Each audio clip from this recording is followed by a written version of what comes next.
Welcome to the Explainer. So let's talk about planning. It's supposed to be the bedrock of any good business strategy, right? That super detailed roadmap that's meant to guide us straight to success. But, we've all seen it happen. A massive project, planned down to the very last bolt, just goes completely off the rails. So how does that happen? How can the one tool that's designed to prevent failure so often end up being the very thing that causes it? At its best, planning is the essential bridge, right? It takes this big, ambitious idea and turns it into a real-world achievement. It's what transforms a dream into an actual blueprint.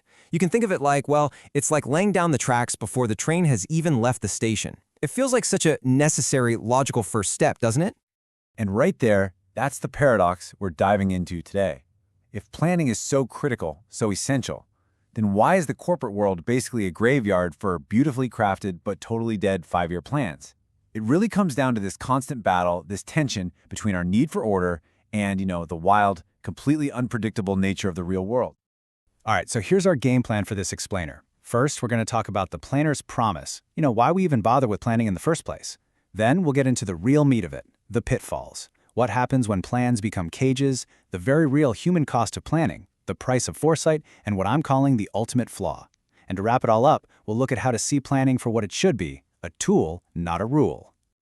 Okay, first up, the planner's promise. Look, before we start picking planning apart, it's really important to understand why it's considered like the number one function of management. What's the ideal here? What's the goal we're all chasing with these plans?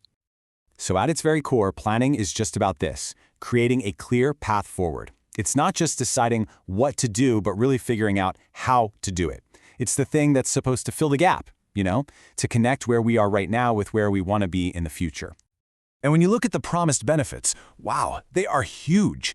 A good plan gives everyone a clear direction. The whole team is pulling in the same direction.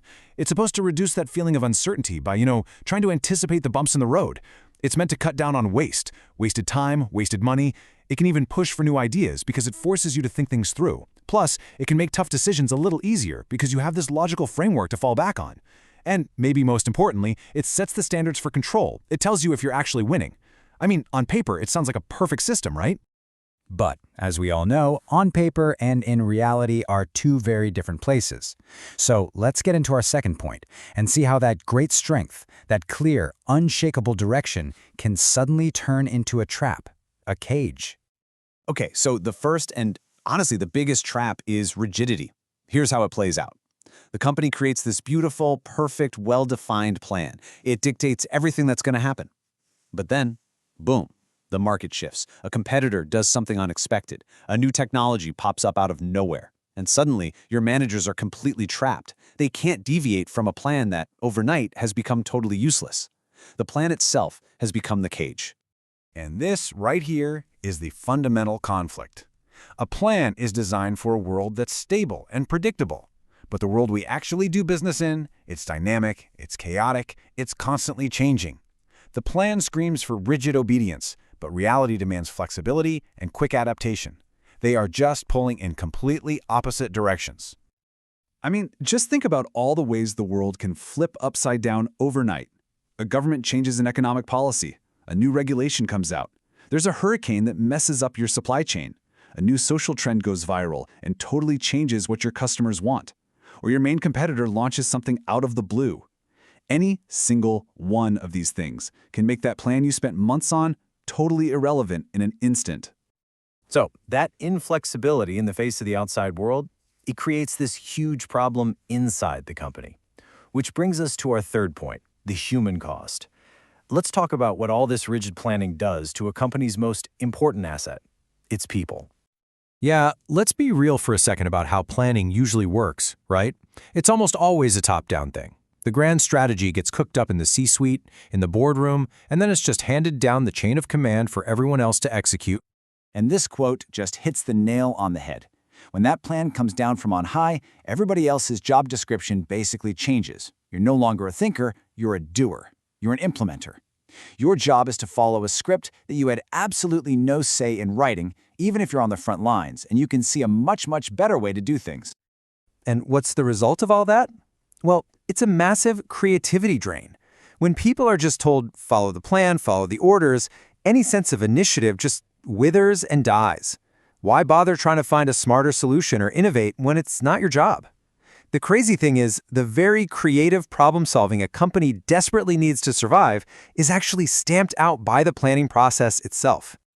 Okay, so plans can be too rigid. They can kill creativity.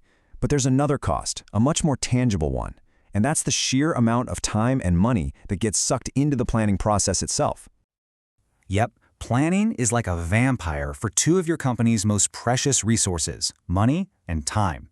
The cost of just putting together these super detailed plans can be absolutely astronomical, and the process itself can drag on for so long that, get this, by the time the plan is finally approved, the world has already moved on.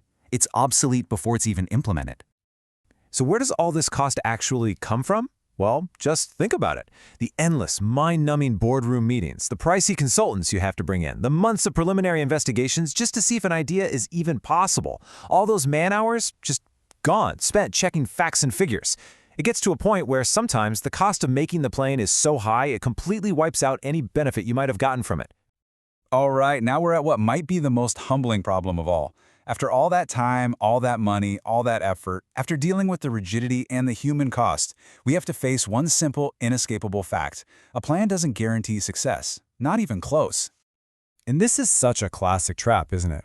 We lean on what worked in the past. We think, hey, this plan was a hit last year, let's just run it back. But in a world that is changing faster than ever, that is a seriously dangerous assumption to make.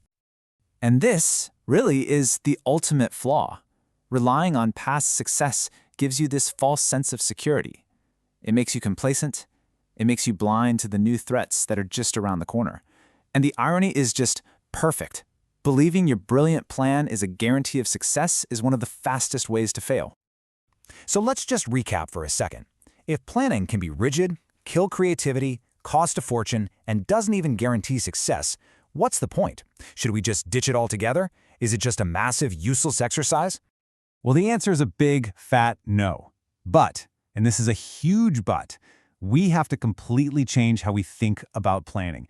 It's not a list of commandments carved in stone that you have to follow blindly. It's a tool.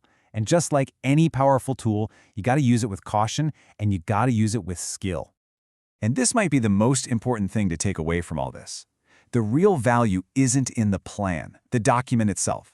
It's in the process of planning. It's the act of thinking things through, of analyzing the future. The plan isn't the solution.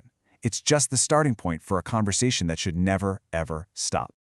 So I want to leave you with this one last thought. Take a hard look at the plans in your own work, in your own life. Is your plan a living, breathing roadmap that's helping you navigate this crazy, uncertain future? Or is it a relic, something that belongs in a museum, trapping you in the thinking of the past?